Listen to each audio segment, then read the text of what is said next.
Bonjour à tous et bienvenue dans cette vidéo. Donc aujourd'hui, je vais vous faire un petit tutoriel pour vous guider pas à pas sur l'inscription d'une ouverture de compte Boursorama. Alors l'avantage de Boursorama Banque, c'est qu'on va avoir un compte sans aucun frais. Nous avons aussi la possibilité d'obtenir une carte bancaire gratuite à vie et 80 euros dès notre inscription, suivant une condition que je vais vous expliquer par la suite. Ok. La chose qui est vraiment très intéressante, c'est que même si, suivant votre situation, vous ne pouvez bénéficier des 80 euros à l'ouverture de votre compte, c'est pas grave, ça vaut vraiment le coup d'ouvrir ce compte. Pourquoi? Parce que lorsque vous allez inscrire de nouvelles personnes, automatiquement, vous allez avoir une prime de parrainage qui peut aller de 80 à 150 euros, suivant l'offre en cours. Donc c'est soit 80 euros, soit 120 euros, soit 150 euros. À l'heure où je vous parle, par exemple, la prime de parrainage est de 150 euros. Ok. Alors, lorsque vous voulez ouvrir un compte chez Boursorama Banque, il faut que vous passiez par un parrain. Ok. Vous allez laisser votre nom, votre prénom, votre adresse mail, votre code postal et votre ville. Et votre parrain, par le biais de son espace personnel Boursorama Banque, il va tout simplement vous envoyer une invitation. Ok. Vous, quand vous allez ouvrir votre boîte mail, vous allez recevoir donc un mail de Boursorama Banque intitulé Monsieur Untel ou Madame Untel vous invite à découvrir Boursorama Banque. Ok. Vous allez cliquer sur ce mail. Vous rentrez, vous allez descendre tout en bas de ce mail, et là vous allez trouver donc le nom de votre parrain, le prénom de votre parrain, le code postal de votre parrain. Vous vérifiez bien, que c'est le bon parrain, et si tout est bon, vous allez cliquer sur accepter l'invitation. Donc première chose à faire, quand vous arrivez sur cette page, vous allez créer un compte individuel. Même si vous êtes marié, peu importe, vous cliquez sur compte individuel. Ensuite, vous allez choisir donc monsieur, madame ou mademoiselle suivant qui vous êtes tout simplement. Votre nom et votre prénom seront saisis automatiquement, donc vous n'avez rien à toucher. Ensuite, vous allez saisir votre date de naissance, donc le jour ici, le mois ici et l'année ici. Ensuite, votre adresse mail sera automatiquement saisie aussi, donc vous n'avez rien à faire. Donc ici, jusqu'ici, rien de compliqué. Vous allez continuer à descendre la page pour continuer de remplir vos informations. Vous allez rentrer votre numéro de téléphone portable. Alors attention, rentrez un numéro valable. Ne vous amusez pas à mettre un faux numéro parce que ça va vous servir pour valider votre ouverture de compte à la fin de cette procédure. Okay. Ensuite, votre adresse, le numéro plus la rue. La résidence ou le bâtiment si vous habitez dans une résidence, le lieu-dit qui est facultatif, le code postal, lui il sera mis automatiquement, donc rien à toucher. Ensuite, vous sélectionnez votre ville, le pays, il sera déjà mis aussi, donc vous n'avez rien à toucher. Et là, vous retrouvez à nouvelle fois les informations de votre parrain, donc prénom, nom, code postal. Une fois que tout est bien rempli, vous cliquez sur valider. Alors, je vais juste revenir. Attention, si jamais vous voyez un message d'erreur, c'est qu'il y a peut-être un caractère invalide, donc un accent ou... Alors je ne sais plus exactement, je ne sais plus si les accents sont tolérés, mais je sais que quelqu'un la dernière fois m'a dit je comprends pas, j'arrive pas à aller plus loin, et en fait il y avait un caractère spécial en fait qui ne passait pas. Okay. Donc si jamais vous avez ce problème, ne vous inquiétez pas, c'est que vous avez peut-être un caractère qui n'est pas valide. Okay. Donc vous remplacez un E par un E, ou si c'est un E circonflexe, vous mettez un E tout court, etc. Okay. Donc, une fois que tout est bien rempli, vous cliquez sur valider et vous arrivez sur cette page. Vous allez choisir votre nationalité, votre pays de naissance et votre ville de naissance. Lorsque vous saisissez votre ville de naissance, en fait, on va vous demander tout simplement un code postal. En fonction du code postal, ça va vous sortir la ville automatiquement. Ensuite, vous sélectionnez votre situation familiale, donc célibataire, marié, peu importe. Une fois que tout est bien rempli, vous allez cliquer sur suivant. Et là, vous arrivez sur les informations fiscales. Alors, ici, vous allez obligatoirement mettre France. Pourquoi? Parce que chez Boursorama, on ne peut ouvrir qu'un compte si on est résident français ou dans les dom-tom. Okay. Donc, si jamais vous n'êtes pas français, désolé de vous le dire, mais en mettant un autre pays, vous allez avoir un message qui va s'afficher pour vous dire tout simplement que votre demande d'ouverture de compte ne peut pas aboutir et de contacter tout simplement le service client de Boursorama Banque. Êtes-vous contribuable américain? Bien non, tout simplement. On va aller dans la continuité dans le sens où on est un résident français et on va cliquer sur suivant. Là ici on va vous demander vos revenus. Alors soyez bien attentifs. Vous allez tout simplement mettre entre 15 000 et 27 000 euros bruts. Okay, peu importe vos revenus. Pourquoi? Parce que ça nous permet d'obtenir la carte bancaire visa classique gratuite à vie. Ok. Ensuite, vous allez descendre la page et on va vous demander votre catégorie socio-professionnelle. Alors écoutez-moi bien, vous mettez, peu importe votre situation, vous mettez employé du secteur privé. Pourquoi? Parce que si jamais vous êtes au chômage ou non salarié, il se peut fortement que votre compte soit refusé. Donc la demande d'ouverture de compte va être refusée. Si vous êtes chômeur, vous pouvez mettre employé du secteur privé. Pourquoi? Parce on va rien vous demander à la fin en termes de bulletin de paye, etc. Ok. Là, c'est la valeur de votre patrimoine. Bah, ils n'ont pas du tout à savoir ce que vous avez, donc vous mettez moins de 100 000. Ok. Pensez-vous domicilier vos revenus chez Boursorama Banque? Le mieux, c'est de mettre oui, j'y pense. Envisagez-vous de placer une partie de votre épargne chez Boursorama Banque?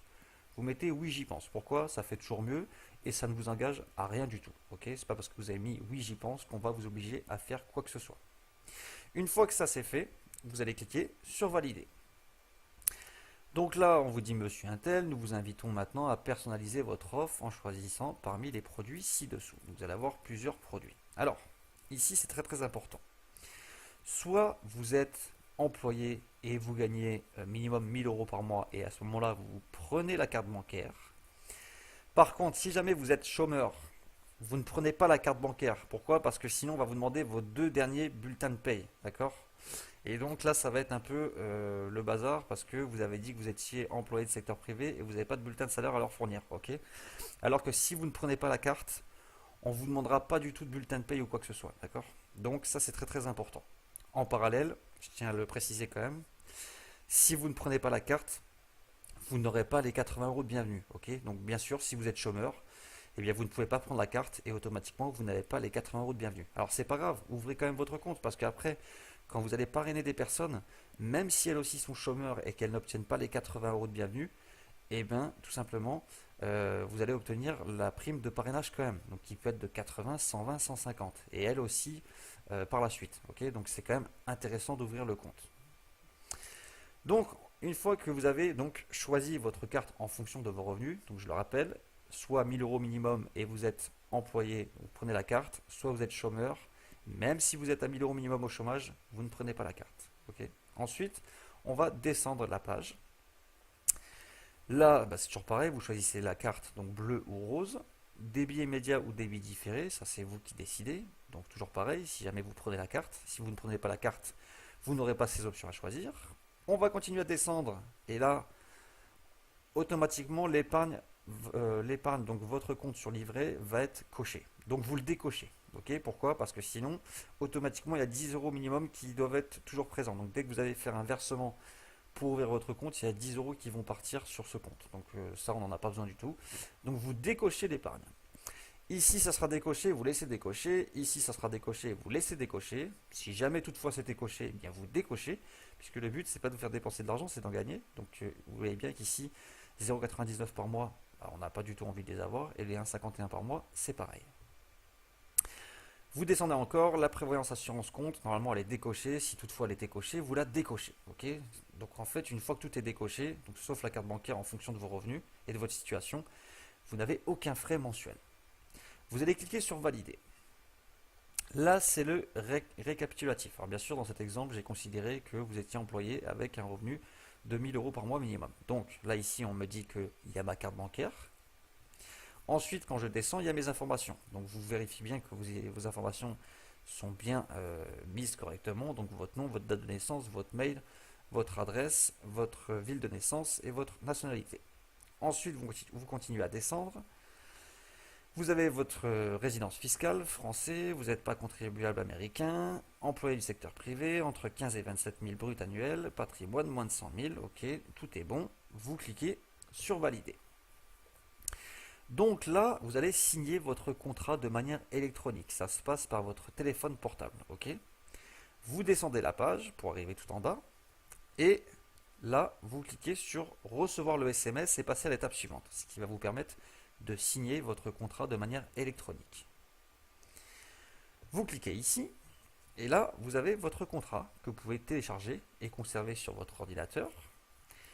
Vous allez descendre la page tout en bas. Vous allez cliquer les deux cases et vous allez recevoir votre code confidentiel par SMS sur votre numéro de téléphone. Vous allez rentrer votre code, donc c'est pas celui-là, ça sera un autre bien sûr, et vous cliquez sur Je signe. Donc là il est marqué finalisez maintenant votre dossier en nous transmettant vos pièces justificatives électroniquement. Ok, donc vous pouvez cliquer ici pour voir la liste des pièces afin que vous puissiez les préparer. Donc vous descendez la page et vous arrivez tout en bas, vous cliquez sur transmettre mes justificatifs, donc pour finaliser l'ouverture de votre compte. Alors l'identité c'est très simple, vous allez cliquer ici, une nouvelle fenêtre va s'ouvrir, vous choisissez entre votre carte d'identité, votre passeport ou une carte de séjour, et à ce moment-là, en fonction de ce que vous allez choisir, on va vous demander de télécharger des documents que vous aurez sur votre ordinateur. Donc la pièce d'identité par exemple, il va falloir que vous envoyiez sous format de 2 dossiers, donc une pièce jointe du verso, une pièce jointe du recto.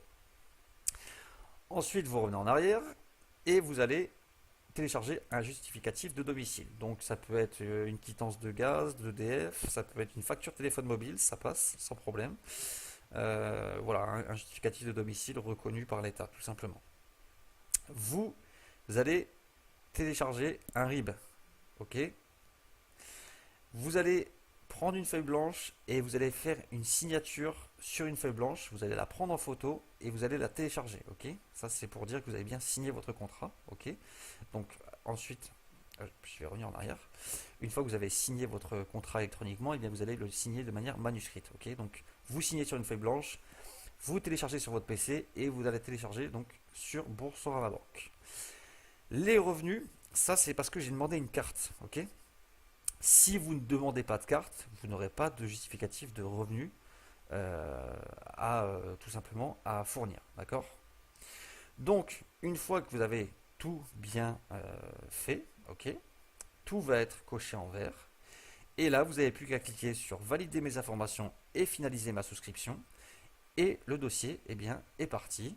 Et donc maintenant, dans les 5 jours ouvrables, vous allez avoir donc l'examination de votre dossier. Donc généralement, il n'y a pas de problème, hein. Si vous avez demandé une carte et que vous êtes à 1000 euros net par mois et que vous avez bien justifié de vos 2 bulletins de salaire, il n'y a aucune raison que ça ne passe pas.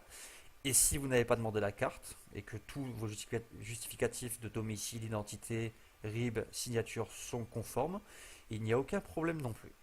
Vous allez recevoir un mail pour vous dire que votre demande a été validée. Et ensuite, on va vous envoyer le RIB où il va falloir que vous envoyiez tout simplement la somme d'argent sur votre compte Boursorama Banque que vous pourrez récupérer dès l'ouverture de votre compte. Et voilà, et votre compte sera activé et vous aurez donc les 80 euros de bienvenue suivant si vous avez la carte ou non. Ok, donc pour récapituler, vous demandez à votre parrain qui vous envoie une invitation. Vous cliquez sur le mail, vous suivez toutes les étapes que je viens de faire avec vous en direct. Ensuite, 5 jours ouvrés après, vous avez une réponse de Boursorama Banque pour vous dire si oui ou non ils acceptent l'ouverture de votre compte. Vous faites le virement donc le plus vite possible qui va mettre à peu près entre 1 à 2 journées.